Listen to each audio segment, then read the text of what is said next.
It goes 230 get it. Five right now, 235. October 1972, and what looks like a normal cattle auction at the time was anything but. Goes against you, 240 get in. The last surviving herd of purebred Gloucesters sold by the notoriously shy Dowdeswell sisters, who knew how they were going to spend the money. I've always wanted a tape recorder, perhaps I'll get one now, and record the country sounds, the foxes and the badgers and the things that are here forever. The Gloucesters were saved from extinction by a group of forward-thinking farmers, and in so doing, they set up the Rare Breed Survival Trust. This is probably the rarest breed of cattle in this country. They have a lot of very interesting background. I mean, it was the Gloucester cattle which started the double Gloucester cheese, and are very important to my part of the world.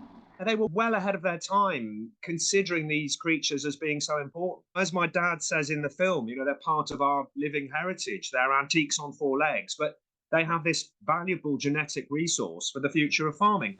Also there that day in 1972 was the famous Gloucestershire farmer and conservationist Eric Freeman. He helped set up the trust and the Gloucester Cattle Society. Eric passed away last year, and today we showed the footage to his son for the first time. It's so emotional. I can't believe how it made me feel. As a child, this is one of the big events that I wasn't allowed to go to because I went to school. I was only 8 at the time, but I remember the Dowdeswell meeting the Dowdeswell sisters. I remember going to Whitcourt. That was after the sale.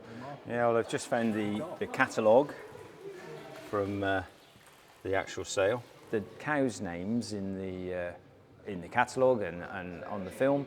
I could have told you everything about them at that age because I knew everything. I used to study the Gloucester cattle I was a bit of an anorak when it came to them in the early days.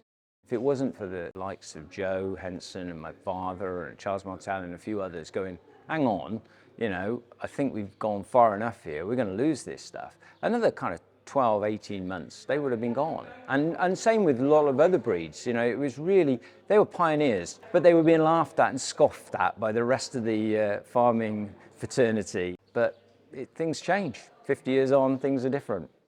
What's also surprising on the film for those who knew the characters involved was that the Dowdeswell sisters spoke on camera.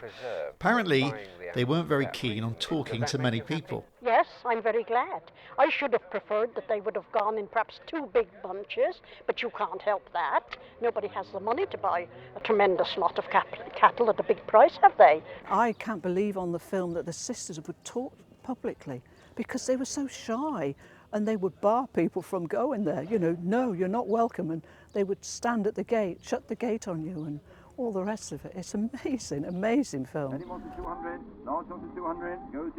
That auction was the most significant thing that had happened with the Gloucester cattle and has probably happened, nothing so significant has happened since. Without that sale, the Gloucester cattle would have gone. There wouldn't have been any. They could have easily just put those cattle into the market and they would have just disappeared.